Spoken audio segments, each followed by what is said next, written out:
말씀과 함께 시작하는 하루 9월 17일 목요일 아침 매일 5분 말씀을 시작합니다. 오늘 하나님께서 주신 말씀은 요한복음 16장 22절 말씀입니다. 지금은 너희가 근심하나 내가 다시 너희를 보리니 너희 마음이 기쁠 것이요 너희 기쁨을 빼앗을 자가 없으리라. 아멘. 사람을 죽이고 파멸시키는 가장 무서운 것은 암이 아니라 마음의 근심입니다. 우리가 살면서 가장 경계해야 할 것은 바로 걱정, 불안, 염려, 의심하는 마음의 상태입니다. 암이나 에이즈와 같은 병은 우리의 육체를 파괴하지만 근심하는 마음은 영혼과 육체를 모두 파괴합니다.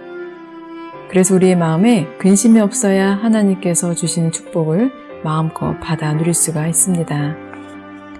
그런데 여러분, 살면서 어떻게 근심하지 않을 수가 있나요? 누구나 살면서 좋은 일을 만나기도 또 나쁜 일을 만나기도 합니다. 근심하려고 해서가 아니라 우리는 살면서 생각지도 못한 역경을 만남으로 근심할 수밖에 없는 것이죠. 예수님의 제자들도 근심에 눌린 때가 있었습니다. 그것은 바로 사랑하고 신뢰하며 따랐던 예수님의 십자가 죽음이었습니다. 예수님께서는 반복해서 그들을 떠나시겠다고 말씀하셨습니다. 예수님의 십자가 죽음은 제자들에게 이해가 되지 않기도 했지만 또 자신들의 운명이 어찌 될지도 모르니 근심에 쌓일 수밖에 없었습니다. 그러나 이때 예수님께서는 말씀하십니다. 지금은 근심하나 너희 마음이 기쁠 것이요 너희 기쁨을 빼앗을 자가 없으리라. 근심이 큰 기쁨에 삼키어져 다시 근심과 고통을 기억하지 않게 되리라고 약속하십니다. 근심이 기쁨으로 바뀌려면 우리의 감정으로, 우리의 의지로 바꾸기는 결코 쉽지 않을 것입니다. 그렇다면 근심을 기쁨으로 어떻게 바꿀 수 있을까요? 바로 말씀을 믿고 기다릴 때 우리는 근심을 기쁨으로 바꿀 수 있습니다. 요한복음 16장 말씀에는 조금 있으면 이라는 말이 7번이나 나옵니다. 조금 있으면, 조금 있으면. 여기에는 주님께서 우리로 하여금 깨닫길 원하는 깊은 뜻이 있습니다. 예수님께서 체포되어 끌려가시고 고문을 당하며 죽음에 직면한다는 것은 대단히 큰 고통이고 슬픔이 아닐 수 없습니다. 그러나 그 고통 후에는 놀라운 소식이 기다리고 있습니다. 바로 예수님의 부활입니다.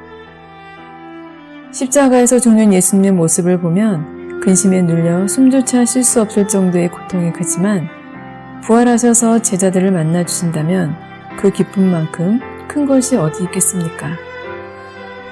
그 기쁨은 마음에 가득 찰 것이고 그 기쁨은 아무도 빼앗지 못하게 되는 것입니다.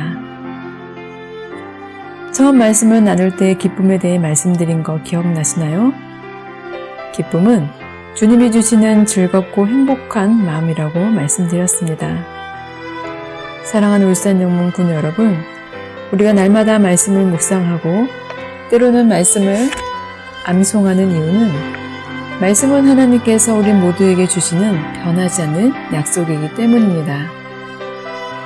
세상과의 약속은 환경과 상황에 따라 얼마든지 변할 수가 있지만 하나님께서 우리에게 하시는 약속은 절대로 변할 수가 없습니다.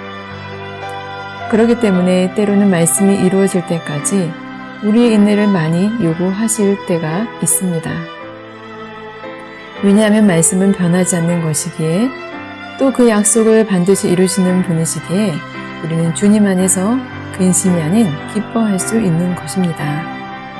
또 주님께서 주시는 기쁨을 우리 모두는 어느 누구에게도 빼앗길 수 없는 것입니다. 오늘 하루 말씀 앞에 우리의 모든 근심과 걱정을 맡기십시오.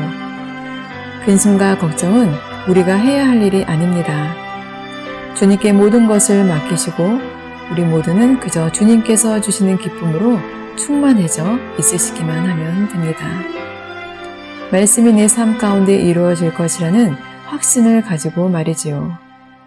사랑하는 여러분, 오늘도 말씀 앞에 승리하시기를 축복합니다. 지금은 너희가 근심하나 내가 다시 너희를 보리니 너희 마음이 기쁠 것이요 너희 기쁨을 빼앗을 자가 없으리라. 아멘. 울산정문 군우님들 모두 사랑하고 축복합니다.